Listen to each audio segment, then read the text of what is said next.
Fill light has a few uses when lighting an image. It helps us to fit the dynamic range of the scene into the dynamic range of the camera. It reveals details in the shadows, whilst allowing us to keep our main light shaped and interesting. It can be used in different contrast ratios with our key to convey a mood or feeling in our image. But there's also another way to use fill light to subtly back up or exaggerate these moods.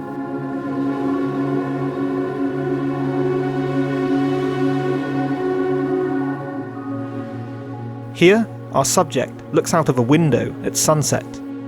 The sun shines through the trees, creating shadow patterns on our scene, adding some depth to our image. Just by looking at the scene, we get that moody sunset feeling. At a glance, we might not be able to pinpoint all of the elements that are creating this feeling. The sun shining through the trees and producing this contrast between light and dark may be our initial assessment as to why our image feels moody. And that's correct, but it's only one side of the story.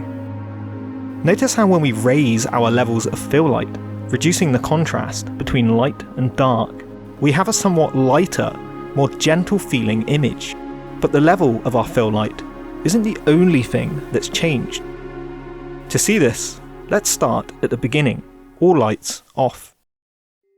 The very first thing we did was to introduce our fill light, creating a base light for our subject and the room that he sat in. This was achieved by bouncing a daylight balanced point source cob light equipped with a Fresnel lens into a 6x6 frame of bleached muslin in front of and above our scene.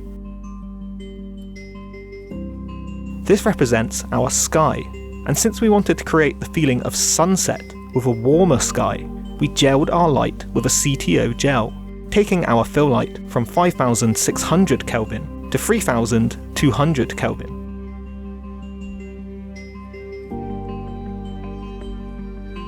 Next, we introduced our key light, using another cob light with a projection mount attached, patterned gobo inserted. This created a beam of light with shadow patterns, both replicating the distance the sun's light travels naturally and giving us the kind of shadows you would usually see when the sun is shining through, for example, tree branches. This light was also set to 3200 Kelvin to replicate the colour temperature of the sun at sunset. Since we were shooting our subject through a conservatory window, we were capturing some of the outside wall through another window in the background that our main fill light wasn't quite covering, so we set up a soft LED panel, also set to 3200 Kelvin, to bring up the wall. Next, we made use of a small light on a cooker in the kitchen, which was also around 3200 Kelvin. This gave us a little detail in the background and meshed well with the rest of our lighting. Finally, we had a second soft LED panel in the very back room, simply bouncing from a wall off camera, providing a soft glow to the background and filling in the rest of the shadows. This was also set to 3200 Kelvin to match the rest of our lighting. For one last touch, to give some motivation to the light in the scene and to demonstrate the natural scenario we are trying to replicate, we overlaid a reflection onto our window in post-production, tying our lighting together. This is how we arrived at our lighter sunset shot. So how did we get our darker, moodier one? Well, the process was simple. We dialed down the power on all of our lights and cooled each of our fill lights down to around 7000 Kelvin, reducing brightness on our fill lights much more so than our key.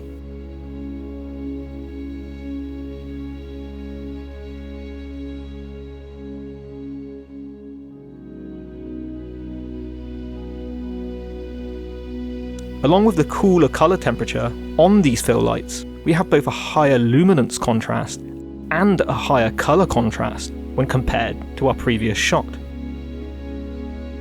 But why does this work so well? Let's think about natural light. On a sunny day, we only have one light source, the sun. But if you look at shadows and shade, you may notice a difference between the colour temperature of direct sunlight and the colour temperature of shadows. The cooler colour temperature of blue sky, which occurs when sunlight scatters across the Earth's atmosphere, has an influence on shadows on a clear day. The way the sunlight is scattered can give us many hues and transitions, depending on weather conditions, seasons, or the time of day.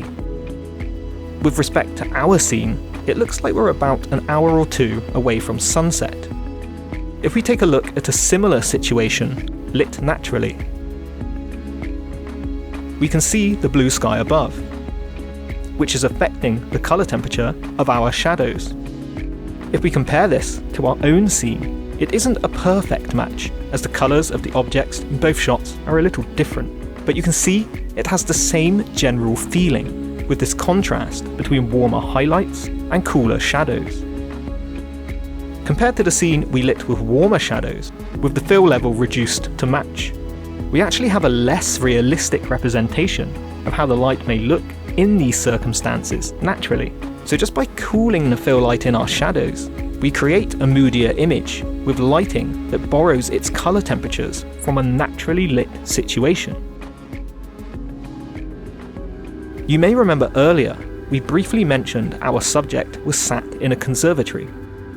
With a windowed roof, of course cooler shadows are more realistic, as there's more coverage of blue sky over these shadows. But if this is just a normal window in a smaller room with a covered roof, perhaps our shadows would be warmer, as a side effect of the sun bouncing around the room, as most of the cooler sky from above would be blocked by the roof.